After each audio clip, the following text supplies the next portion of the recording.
Hello everyone and welcome back to the channel for a long overdue return to Heroes of Normandy.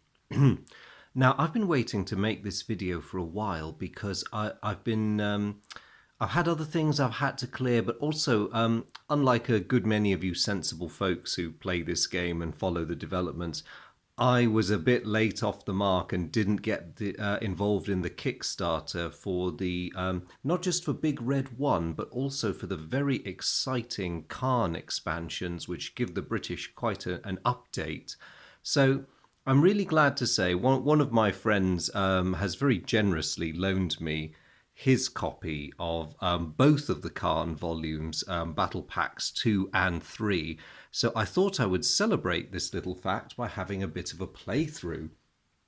Also, because it's been a while, I thought I would wake up the jolly old solo system and give that a run because, like I say, it has been a while since I've played and I have missed this game.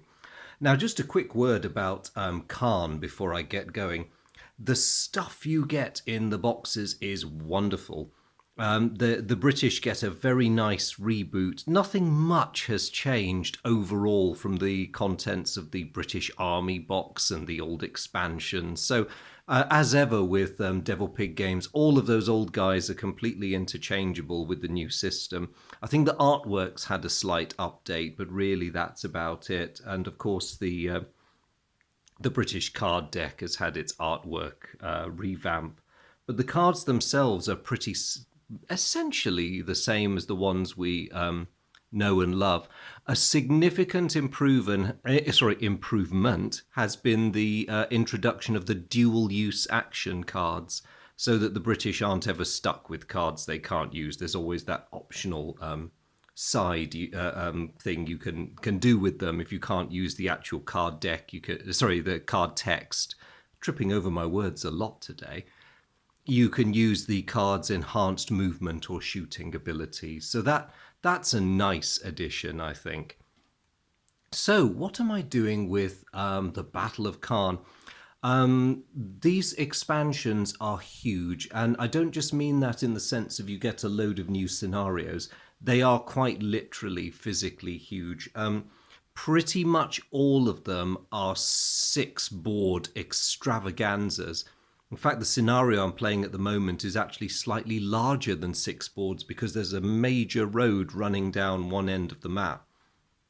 And I was going around the block a few times about which scenario to choose for my playthrough, and I really couldn't decide. So in the end, I decided to just go for chronology. So in this scenario, if you're wondering why we're not fighting our way through a sea of rubble that is the unfortunate city of Caen, that's because we're still at the outskirts to the west of the city, making our approach. So this scenario is, just to give you all a quick idea, let me find the page. It is Safari in Normandy. And it's the attack of the 12th Battalion King's Royal Rifle Corps with the 24th Lancers backing them up as they advance towards Texel. And they've approached La Grande Ferme, and they found, unfortunately, the 12th SS Panzer Division, with elements of the 21st, are already in residence, and they have to clear them out. So I've set up the AI to control the Germans, and I'm going to be the British. Now, this is a very straightforward scenario. If I go to the German side of the map, the British objective is the center of that building. They have 6 turns to take it. And so, of course, the Germans have heavily, heavily defended it. They have got quite a strong force on the table. There's a fair amount of infantry. And most significantly, they have 2 Panthers and a Stug, which is going to make life very nasty for me. Now, before I move on to the exact composition of their units, just to give you an idea, you're probably wondering why, in defiance of the usual rules for deploying AI units, I've gone and done that. Well, in this scenario, the Germans have a 3-line deployment on this end of the map, but they can also deploy within the this very large chateau here. And to my mind, it would be an ideal starting point for the AI to have a lot of his infantry grouped in that building, because that gives them maximum flexibility. They start in a position of cover out of which they can deploy as the situation requires, and still have a reserve in there to carry on defending the building after their units have advanced out of it. So it gives them the best of both worlds. And frankly, if I'd followed the requirement that you leave a space between each AI unit, it would have actually been doing the AI a disservice by spreading their units out in slightly less than suitable terrain. So, thinking that there's a fairly brainy fellow in charge of the 21st and 12th, he'd start like that and go from there. Of course, there are elements of infantry out on their wings, which are going to be advancing to give me trouble. I don't think they'd want to let me just walk up to the chateau. And as far forward as they can deploy are two scouting elements. Now, they are concealed and they are out in the open, but I thought that was a good initial deployment position for them because they're concealed behind that small house there. And it gives them plenty of scope to either walk in and take that little tactical advantage, whatever it might be in there, or just to get themselves into the hedgerows and slow me down. This is a tough battle for the British. We have 6 turns to get into that chateau, and all the Germans have to do is slow me down. So what am I bringing to the party? I'll just give you the eye of God view as much as I can. See what I mean about huge maps. So I have a Cromwell, a pair of Shermans and a Firefly, and I've tried to cover all bases and allowing for the difficult, I'll call it bocage salad that's blocking my way. So I am trying to just cover as much ground with my armour as I can. I have a pretty limited infantry element, so I really can't afford to lose people. There's my half track down here with a leader team and a Piat in it. I've got another leader team and my officer over there, Bren and 3-inch mortar, and my solitary fire team up there. So the British are quite bereft of boots on the ground, which is not that handy. I'm going to have to rely very heavily on my armour to win the day here, and make sure I have enough bods who can actually get into that building to try and do something. So yeah, very, very tough game for the Brits, but I look forward to the challenge. Oh, do you know what? I've just realised I forgot to deploy my 2 heroes, Ludger Hood and Jack Banks. I shall place them on the board in a second. And just to give you a quick look at the AI's forces, you can freeze this if you want to examine them closely. But essentially it's a bunch of heavily armed panzer grenadiers with their tank support and 2 heroes just to balance mine. So, with somewhat embarrassed apologies for forgetting to place my heroes, I'm just going to go and do that. Whoops.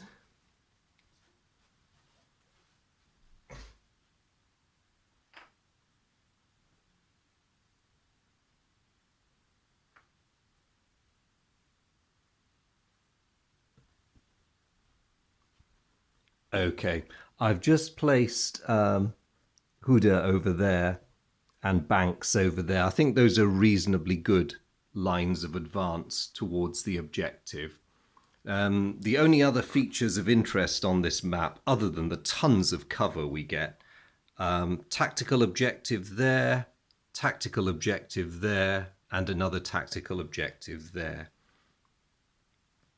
And just so you're aware, the settings on the I have given the AI a balanced attitude towards this battle, and I've set it for hard, so I'm probably making my life incredibly difficult, but we'll see how we do. So, I think that covers all the basics. The Germans are ready to go. I'm ready to roll onto them. Now, I appreciate that you won't have great situational awareness simply because this board is so big and because my camera is not that capable. So I'm going to try to follow the action as best I can.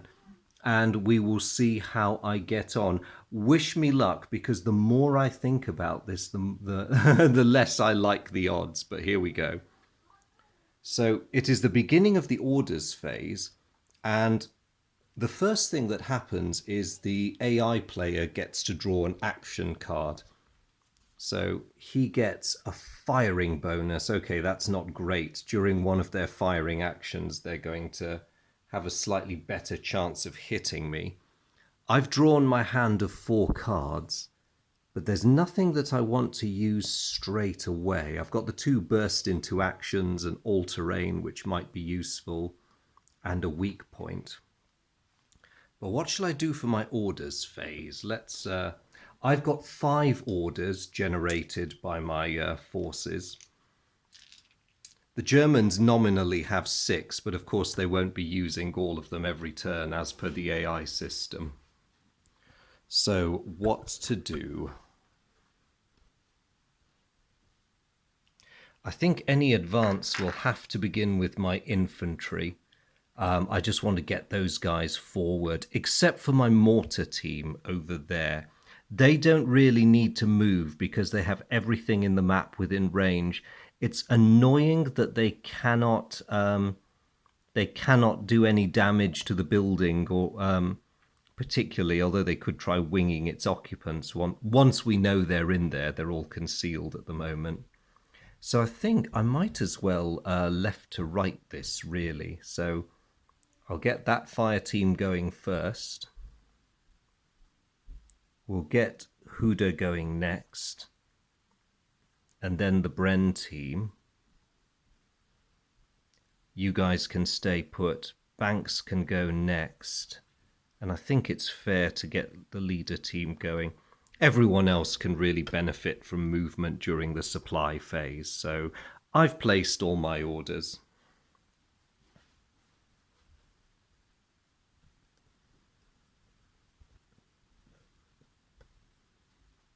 Now, where to put this? I think it's best if I just fly the camera around. As always, apologies for the vertigo and air sickness. So, right.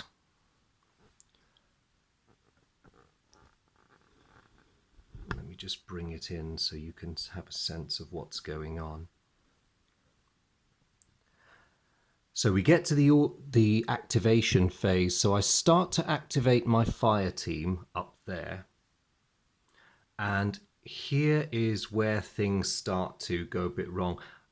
Apologies, everyone. I'm just going to shut a curtain because I'm getting some rather bad reflection over there.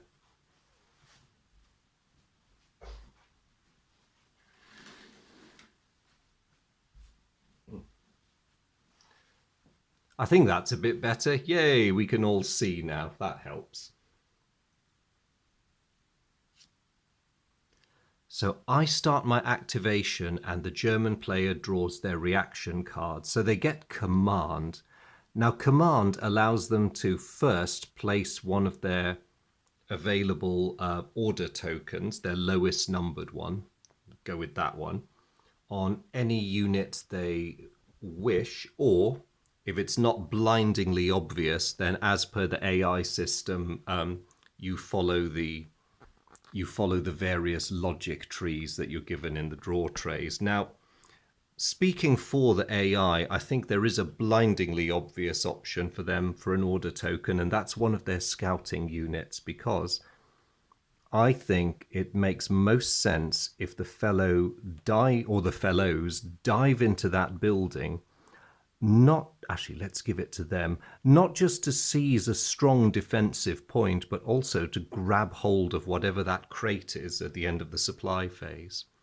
The second advantage they get from the card is being able to draw another action card, which is lovely for them. So they draw their action card and they have burst into action. Oh no, I really didn't want them to have that. So they're preparing, and in the meantime I will move my fire team forward. I won't play any special cards to boost them because all I'm going to go is 1, 2, 3, 4.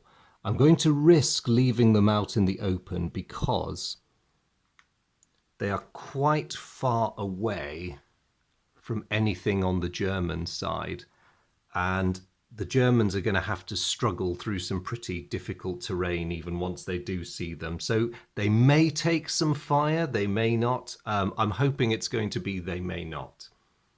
So over to the Germans, because they got an order token onto that unit there, I'm going to flip it over. Now the doorway into this house is over there, so they go 1, 2, occupy it, and that's their move. So going back to me, the Brits are next going to wake up Huda. The Germans will react. Now that is a suppressive fire attack, but no one can actually see any of the British units at the moment.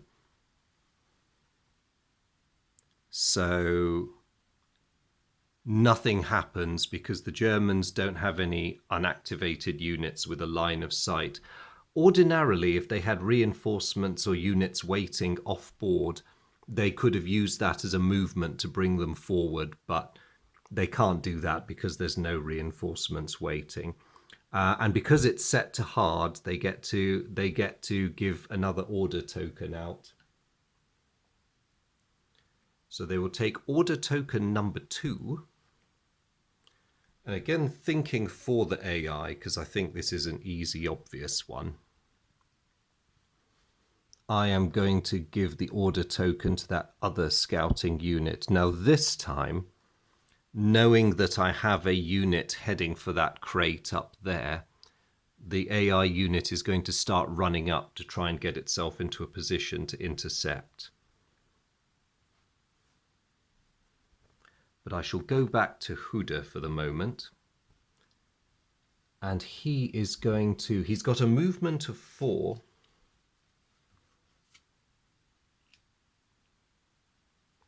I'm going to play all-terrain on him so that he can just crash his way spectacularly through the bocage. And that gets him all the way up there, which is really useful for me. Speed is of the essence in this one. And of course, because they gave a numbered order token to that unit, the Germans are going to move. They're going to keep the concealed... yes. Now that's a bit of a tricky one. Huda can see through the woods, but the line of sight's restricted. So what are the Germans going to do? Actually, knowing that this is a recon unit with a movement of 4 if they flip, they're going to do the sensible thing, expose themselves, but they can reach the cover of that bocage there. So they're going to flip to their exposed side as they run across, and they're going to get themselves in there. So they're within dashing distance of the crate, and they're also in a good position to interdict, on a future turn at any rate, anyone coming in, and they're extending a lovely zone of control. So, I'm not too happy about that, but what can you do? So activating my 3rd unit, which is my Bren team, I should say. I'll see what the Germans do. Oh no, not another order token, goodness sake. They're really keen today. Now this is a slightly tougher decision because all the German units are much further back. I think, let me just have a look at the priority table. Okay, priority in this situation should be given to the heavy vehicles, and this does make sense because the German tanks are nicely concealed and out of my line of sight because of the terrain. But they don't want to still be there when I start maneuvering. They want to claim some decent terrain first. I have a choice of 3 tanks. There's the ordinary Panther, there's the Stug, and there's the Command Panther. Now the Stug is worth keeping back until you absolutely have to move it because it has an opportunity fire capability, and it's got Hawkeye, which makes it particularly deadly. Also, I would say keep the command panther back because it's quite a valuable unit. So that really gives it gives the honor of moving to the ordinary panther, which will take its move once I've made mine. Oh, and the other thing, the Germans get to draw another action card. And they get... Oh no, really? I was rather hoping we wouldn't see that one for a while.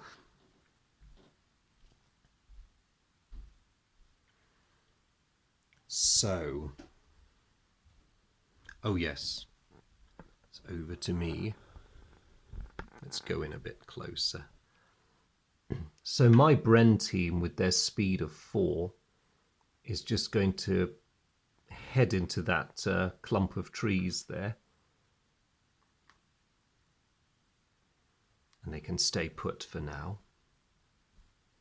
Thankfully, giving me a bit more manoeuvring room, the line of sight is blocked by those hedgerows there. So we've got a bit of chance to deploy, although I have to be careful because that German unit up there will eventually get a bit of a bead on us. And actually, they can't see through that, which is useful. Okay, sorry. Excuse my monologue.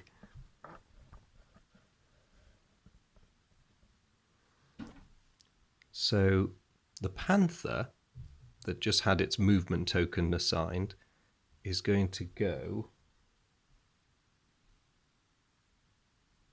1, 2, 3, 4, 5, 6, 7. That is nice because that allows it to dominate that approach road. Now it does risk being flanked by putting itself forward, but it also limits my choices. And it's going to be interesting to see how that plays out. So my number 4, young Mr. Banks. And what does he trigger by way of a German reaction? Ooh, an assault. Okay. Well, no German units close enough to assault. They do get the chance at another action card, though.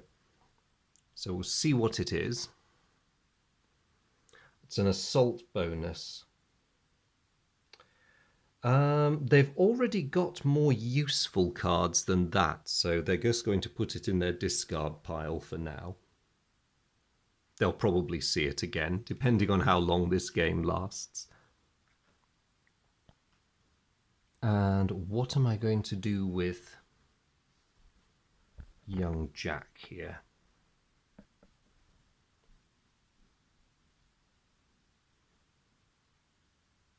I think I'll move him 1, 2, 3, 4. Let's get him into cover. 1, 2, 3, 4. He's got a flamethrower, so it'll be nice to get him close to that German-held building over there. But I'm not too sure how I can do it quickly.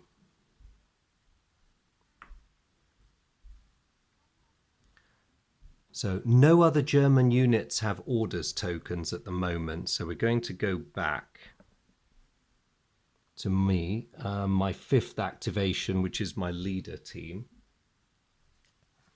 And the Germans respond with tactical movement. Okay. And they get a +1 on that movement. So the question is, who are they going to move?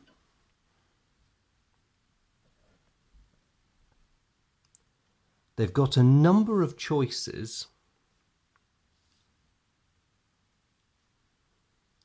They could move some infantry out, or they could move some armour forward.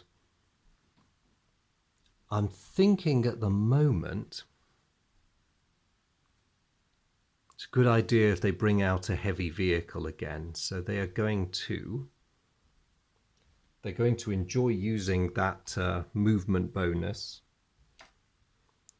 with the Panther, the command Panther.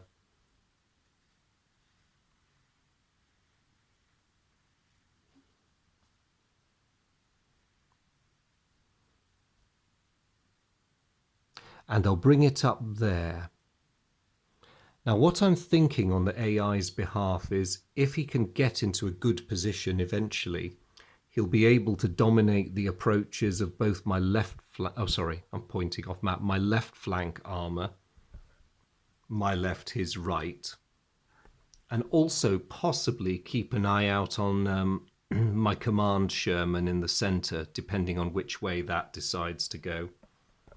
There's also a little bit of mutual support because the two Panthers are out in roughly the same place. So he gets an activated token and I get a little bit nervous. The other thing the Germans get is a card draw.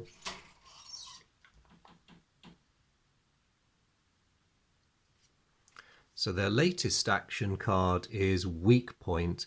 Now that is quite a useful card for them because there's going to be quite a bit of armour shooting at armour in this. So the thought at the moment is, given that you have to be quite close to hurl that, they might chuck out the grenade card and keep the Weak Point card because that's likely to be relevant sooner.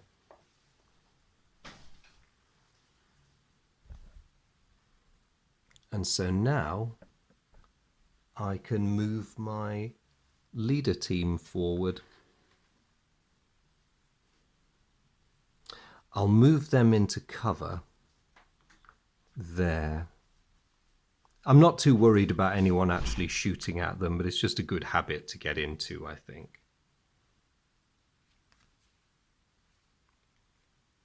And so that is it for the action phase for this activation phase for this turn. So now we go straight into the supply phase. And as the active player, or the human player, I should say, always has the initiative, I'm just going to move my units in a block. So let me come round this side.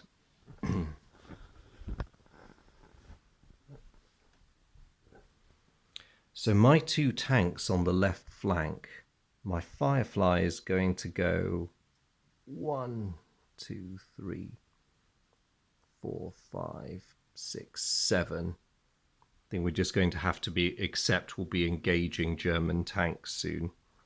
And the supporting Sherman, 2, 3, 4, 5, 6.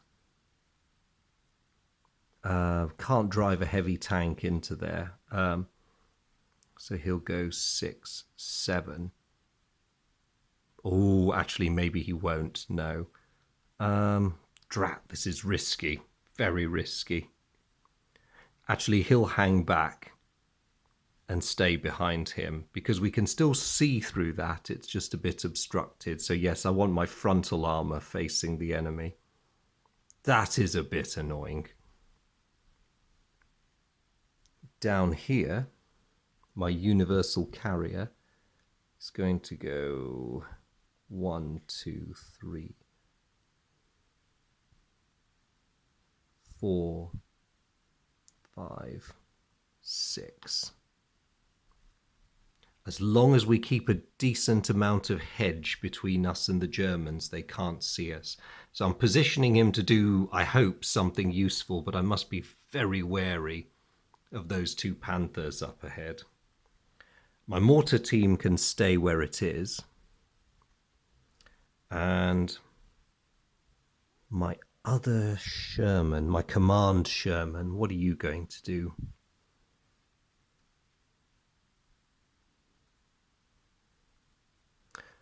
I will drive it up close to the universal carrier, but still out of sight of the Germans. And thank goodness that's a hedgerow up there, because just looking at what my Cromwell has to face, I shall drive it up there. Meanwhile, my officer commanding can stay in the lee of the tank and go there. And my half track, which is actually carrying the Piat team, And the leader team can go 1, 2, 3, 4, 5, 6. So I've moved him up there. So that's that's all the British supply phase movement. Let's do the Germans.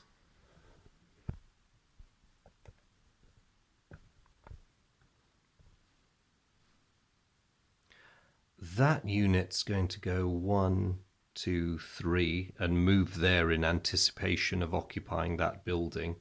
That one's just going to enter the hedgerows because I think it's a quicker route in. In fact, actually, the Germans will... Oh, this is a bit of a risk. They don't want them too bunched up, so that lot will enter that way.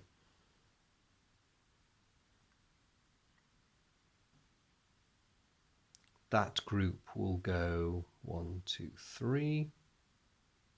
So having realised that a threat is developing, they're leaving enough force to hold the house, but they want to throw people forward to hold me off. Because somewhat counterintuitively, normally with the AI rules, you move them close to the objective, but there's already plenty of them on the objective, so it makes most sense for a portion of them to move out that way to engage the British and hold them off.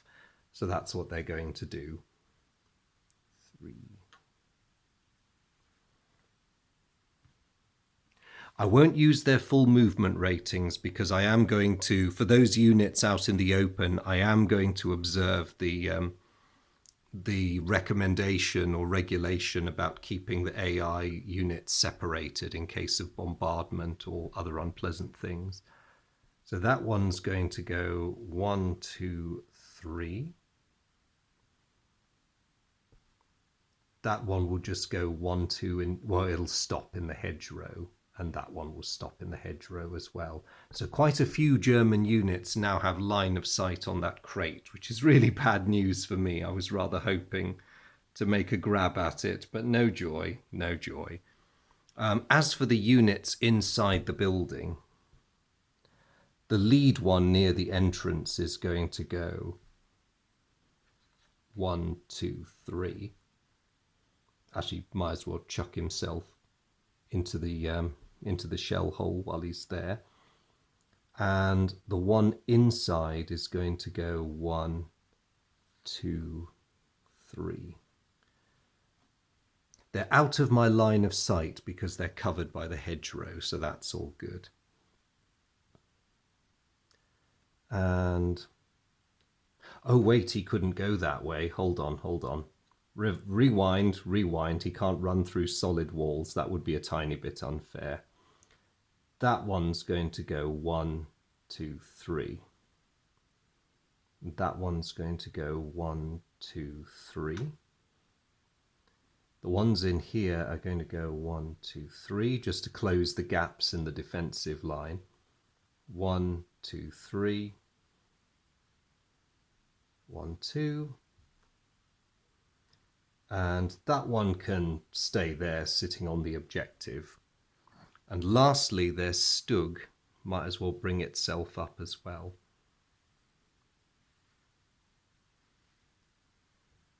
But it's not going to advance beyond there because what it wants to do is put itself in a position where it can cover the building and rely on its opportunity fire.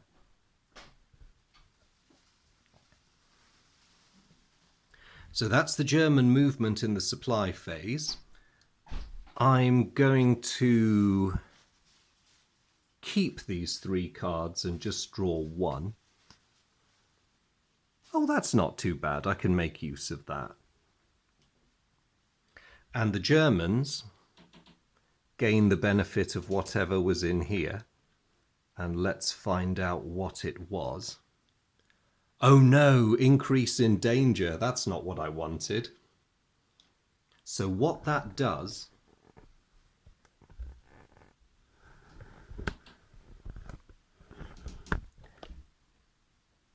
is it increases the German danger level automatically without me having to have inflicted any casualties. And because I'm playing it on hard difficulty, we now find out what that token is going to be. Now, as is my habit, I tend to pile all of them on these and just draw them out of a bag when needs be. So I'm just going to quickly do that.